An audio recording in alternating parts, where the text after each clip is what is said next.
bisibiri octobre kalo kilina ni samba flamuwa ani duru foli be awe faw sigero la amnu mega la jemali kono maliko ka aw bisimila nga bibona nga kula foli okeneka na fundamnala alamsado octobre kalo klif la samba flamuwa duru anga jamana fintikira ka kawili ka jokon sera ka to markala cercle konnala uye dankar ke pamaga ci wole tigira mawla mi yere koni kera sababu ye ukoni sera ka bakanche man koni soro pamaga ci wole tigira maw yere koni bolo kono munu konsuele do u fe mi segu marabolo konnala krenkrene la markala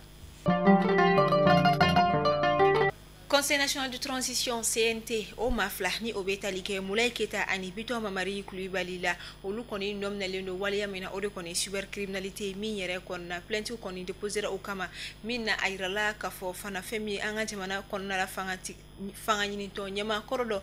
o ancien responsable politique do ye Amadou Koita ale fana bi yere soro waliya nun konna la u yere kon ka kiri ko nyoblala ka novembre kalo klemuga ani wolonvla nata kono samba flamuga ani duru mi yere koni mina ke ukelen ko fe ka se fori million duru ani akun ka fe ouversi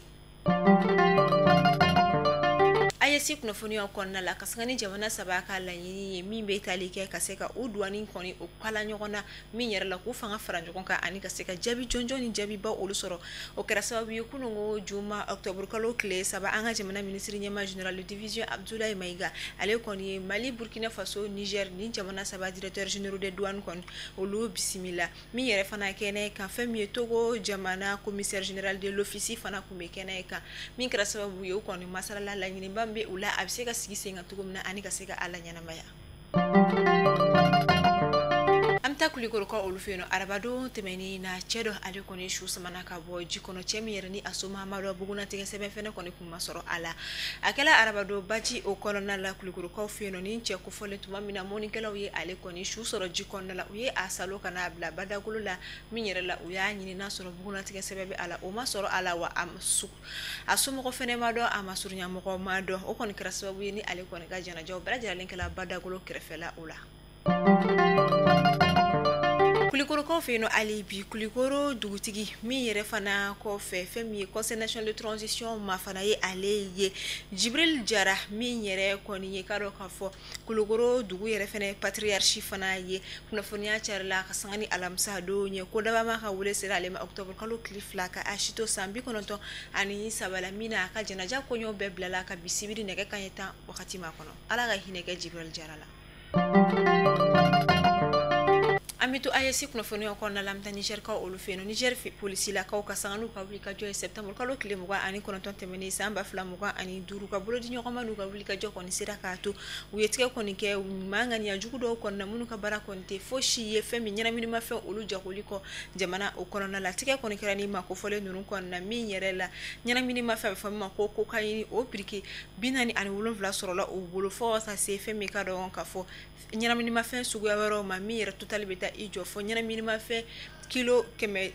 femme ta fo nyana minima fe kilo biduru ani kele ani akun kan fe na mi yera koni dogolen do femme doni ma fe wero koni konna la ka do femme bol ma fe no konna la ka akunda Niger jamana ka min kumeka bo akara Ghana jamana o konona la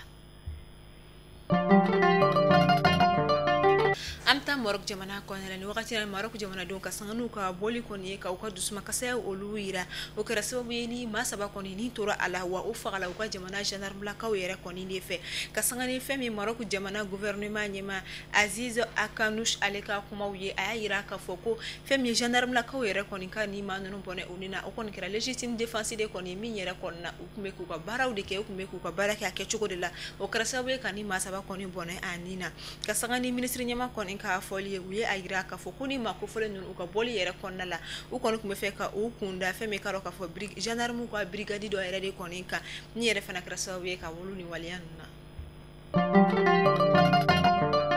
ka kuna funyo da tugu fe diver kon lamta Argentine ko olufeno Argentine jamana di ndoni shifina karu samuga anifla kasangani aleka fatuli kuna funyo Charlie mi yere la yira la ka fuko ashube morgula asumoko kata abukuna tige fo o kara sabi sumoko yere kon tara minye uyeshu mi uya foko oluka shudo mi yere la uyeshu takata shugo ya keno yere bela jira lensigi wakati mina ube shugo ya okula femi shifina kan yere konina na kena ka mi kara sabi ga mauja tigani do bolla nga seka lu ko fa yira la ka foko atuma fatu nga ufilla shudela mo ko wera shude ko mo buluminti uka mo koy